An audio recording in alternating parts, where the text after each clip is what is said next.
Eh bien bonjour tout le monde, ici iPhone Tuto et aujourd'hui on se retrouve pour une nouvelle vidéo. Donc pour un top actu, qui revient finalement que 2 mois plus tard car j'ai eu des examens et donc je n'ai pas pu vous proposer le top actu euh, du, euh, du mois dernier, donc le mois de mai. Et je vais aujourd'hui vous le proposer donc un double top actu avec le mois de mai et le mois de juin. Donc au sommaire, l'iOS 7, la PS4, Xbox One et Google Loan, ainsi que les hashtags chez Facebook. Et donc on commence de suite avec l'iOS 7 qui a été annoncé donc le 10 juin à la WWDC à San Francisco, donc la conférence Apple. Donc l'iOS 7 est un changement total. Donc un changement total d'interface, un changement des icônes, un changement des applications, de nouvelles fonctionnalités. Après, je vous laisse découvrir les images. Beaucoup de changements. Compatibilité donc avec l'iPhone 4, 4S, iPhone 5, iPad 2, 3, 4, iPad mini. Et l'iPod Touch 5. Voilà, il n'est pas compatible avec l'iPod Touch 4G pour le malheur de certains. On continue avec la PS4, donc la PS4 de Sony, qui a été annoncée à la Gamescom 2013. Cette PS4 est une console nouvelle génération. Elle viendra avec la Xbox One. La PS4 t'as un prix de 399 €. Une Xbox qui comprendra deux nouvelles manettes, donc le DualShock 5, le PlayStation A, donc une sorte de Kinect, et la PS4. Ce sont des consoles de nouvelle génération avec de nouvelles technologies,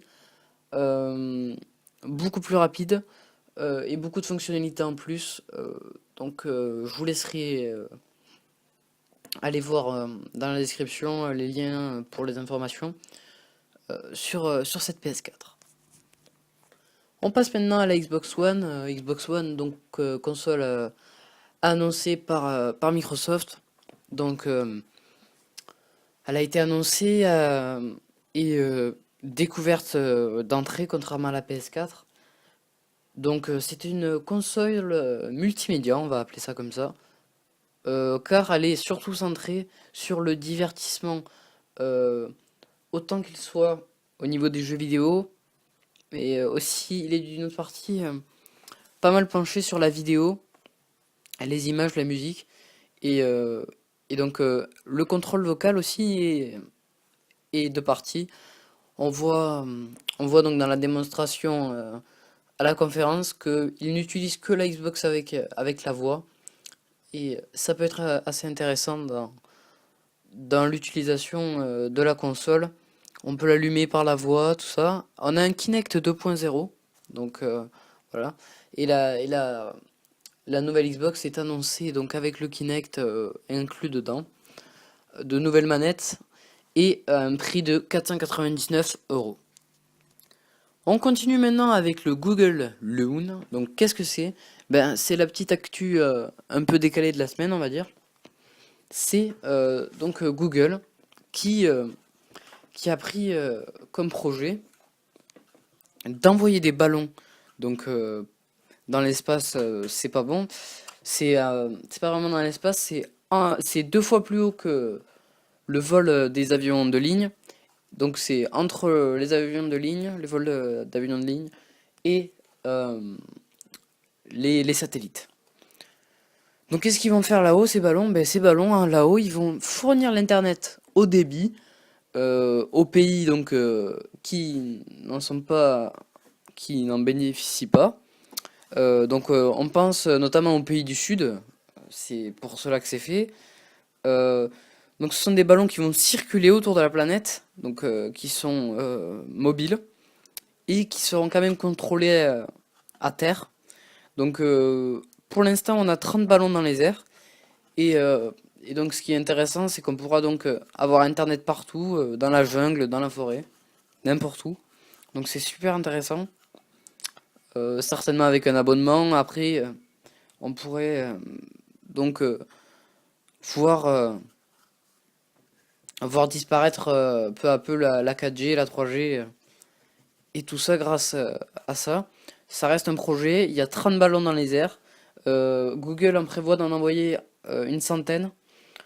Donc, comme je vous l'ai dit, des ballons dans les airs qui permettent de fournir de l'internet haut débit euh, dans des pays qui ne l'ont pas forcément, ou même dans les déserts, forêts, jungles. Et donc voilà, ça peut être intéressant.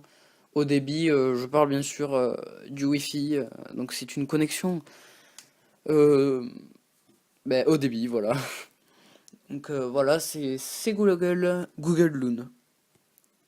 On continue maintenant avec Facebook et ses hashtags. Donc Facebook nous a, on va dire, offert et nous a fait redécouvrir les hashtags, car les hashtags, eh bien, c'était bien avant sur Twitter. Donc quel est le principe des hashtags pour ceux qui ne connaissent pas? Les hashtags, leur but c'est de mettre un dièse et d'écrire un mot à côté, tout collé, enfin collé à ce dièse. Et donc en cliquant dessus, eh bien, par exemple, si je sais pas, vous mettez euh, hashtag foot, et bien quand vous cliquerez pardon, sur cet hashtag, et bien vous serez redirigé sur une page avec tous les hashtags où ont été, enfin tous les tweets non, tous les statuts où ont été mentionnés ce hashtag là. Donc c'est assez intéressant si vous avez des hashtags bien précis, ça peut être sympa. C'est pas forcément nécessaire, c'est un petit gadget. Donc voilà, c'est intéressant, c'est une petite sortie comme ça, Facebook. Moi personnellement sur Facebook, ce que j'attends, c'est vraiment leur nouvelle interface et donc voir ce qu'ils vont faire là-dessus. Je suis inscrit sur la liste des développeurs, mais ça fait 2 mois, je crois, et aucune réponse pour l'instant, donc j'attends pour pouvoir essayer ça et vous le fournir ensuite sur la chaîne YouTube une petite démonstration. Donc voilà, c'est terminé pour ce top actu. Il a été un peu court, mais c'était à cause des examens, il n'y a pas eu beaucoup de préparation et enfin pas eu beaucoup de préparation pour le top actu.